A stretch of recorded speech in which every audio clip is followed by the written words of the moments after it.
Olá, pessoal, tudo bem? Então, hoje nós vamos dar continuidade ao nosso conteúdo com formação de palavras.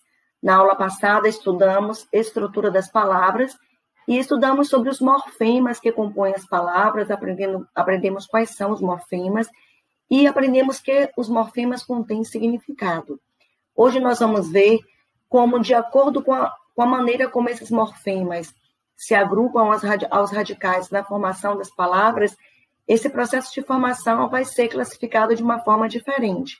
Então, vamos conhecer os processos de formação de palavras. Então, nós temos derivação, composição, onomatopeia, abreviatura e neologismo. Hoje vamos estudar apenas a derivação, ok? Porque é o processo mais extenso.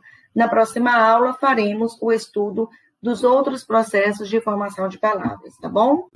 Então, aqui eu tenho uma palavra primitiva e 3 palavras derivadas. Por isso que esse processo se chama derivação, porque ele ocorre a partir de uma palavra primitiva. Então, aqui eu tenho a palavra primitiva arquivo, cujo radical é arquive. Se eu formar arquivinho, então eu vou ver que a parte que se manteve, que a parte que contém o significado essencial da palavra, é arquive.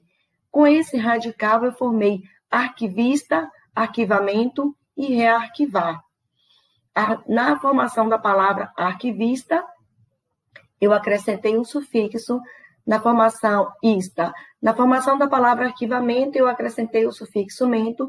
E na formação da palavra rearquivar, eu acrescentei o prefixo re. E aí eu tenho, depois de arquive, a vogal temática e a desinência de infinitivo R. Mas tem alguns estudiosos que dizem que o ar é também um sufixo verbal, tá bom? Vamos aprofundar isso aí, certo? Então, primeiro processo de formação de palavra, a derivação prefixal, dentro do campo da derivação, né? Derivação prefixal. É quando a gente acrescenta um prefixo a uma palavra primitiva. Por exemplo, na palavra amor, eu acrescentei o prefixo des e formei a palavra desamor. Então, eu tenho aí um processo de derivação prefixal. No verbo ver, ao verbo ver, eu acrescentei o prefixo re e formei o verbo rever. Eu tenho também uma derivação prefixal. Ao adjetivo ácido, eu acrescentei o prefixo ante e formei antiácido, derivação prefixal. E ao substantivo tensão, eu acrescentei o prefixo hiper e formei hipertensão. Então, nós temos aí 4 palavras formadas pelo processo de derivação prefixal, porque foi acrescentado um prefixo ao radical ou à palavra primitiva. Agora vamos ver, derivação sufixal. É quando a gente acrescenta um sufixo ao radical. Por exemplo, eu tenho um radical amor, e eu acrescentei o sufixo oso, formei amoroso. Ao radical fogue, que é o radical da palavra fogo, eu acrescentei arel, que é um sufixo, e formei fogaréu. Ao radical de parede, que é parede, eu acrescentei o sufixo ão e formei paredão. Ao radical gastre, de gastro, eu acrescentei o sufixo ite e formei gastrite. Então, quando a gente acrescenta ao radical ou a palavra primitiva um sufixo, nós formamos uma palavra nova pelo processo de derivação sufixal. Agora, nós temos aqui a derivação prefixal e sufixal. Ocorre quando nós acrescentamos ao mesmo tempo um prefixo e um sufixo ao radical. Por exemplo, ao radical leal, eu acrescentei des e acrescentei dade. Ou seja, um prefixo e um sufixo, e formei deslealdade. Ao radical feliz, eu acrescentei o prefixo in e o sufixo mente, e formei infelizmente. Agora, tem um detalhe muito importante que vocês precisam prestar muita atenção. Neste processo de formação, derivação prefixal e sufixal, observe que, se eu excluir da palavra deslealdade, se eu excluir o prefixo des, a palavra lealdade continua existindo. Se eu excluir o sufixo dade, a palavra desleal continua existindo. Na palavra infelizmente, se eu excluir o prefixo in, a palavra felizmente continua existindo. Se eu excluir o sufixo mente, a palavra infeliz continua existindo. Então, isso acontece no processo de derivação prefixal e o sufixal. Os sufixos e os prefixos não estão presos ao radical. Se eu tirar um ou outro, a palavra vai continuar existindo. Isso é diferente no processo que a gente vai ver agora, que é a derivação parasintética. Ela também é formada a partir de um radical, um prefixo e um sufixo. Mas há uma diferença, eu vou mostrar para vocês. Olhe na palavra amadurecer. Eu tenho um radical madure, da palavra maduro.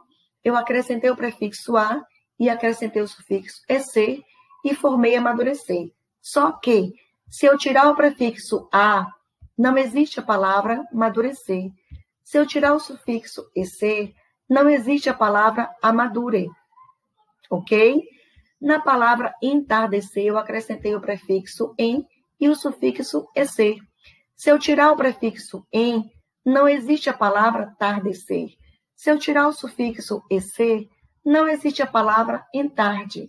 Então, essa é a diferença da derivação parasintética para a derivação prefixal e sufixal. Na derivação parasintética, o prefixo e o sufixo, ou um ou outro, estão presos. Podem ser os dois ou apenas um que estão presos, tá? Na derivação prefixal e sufixal, pode-se tirar ou um ou outro que se mantém a palavra com sentido. Na derivação parasintética, não. Os dois prefixos e sufixos estão aí presos, tá bom? Nesses exemplos, como a gente vê aí. Vamos para o próximo processo, derivação regressiva. Quando a palavra primitiva sofre uma redução. Isso acontece muito em verbos, não é? Por exemplo, no verbo ajudar, se eu tirar o R, né? Que é uma desinência da forma infinitiva. Se eu tirar o R, eu formo a palavra ajuda. Deixa de ser verbo, se transformou em substantivo. E aí, o substantivo ajuda é derivado do verbo ajudar e foi formado pela redução de morfemas, ok? E a última, a derivação imprópria, é quando ocorre a mudança da classe da palavra. Por exemplo, eu tenho aqui, ele gosta de cantar. Cantar, nesta oração, é verbo, ok? É uma ação que essa pessoa gosta de praticar. Quando eu digo o cantar dos pássaros, o cantar agora, na segunda frase aí, o que é que eu tenho? No segundo tópico, melhor dizendo, no segundo tópico, cantar está acompanhado de um artigo. Quando isso acontece, o artigo faz com que a palavra se transforme em um substantivo, é chamada palavra substantivada. Então, cantar no segundo tópico, no segundo exemplo, não é um verbo, é um substantivo, é uma palavra substantivada. Então, houve uma mudança da classe da palavra.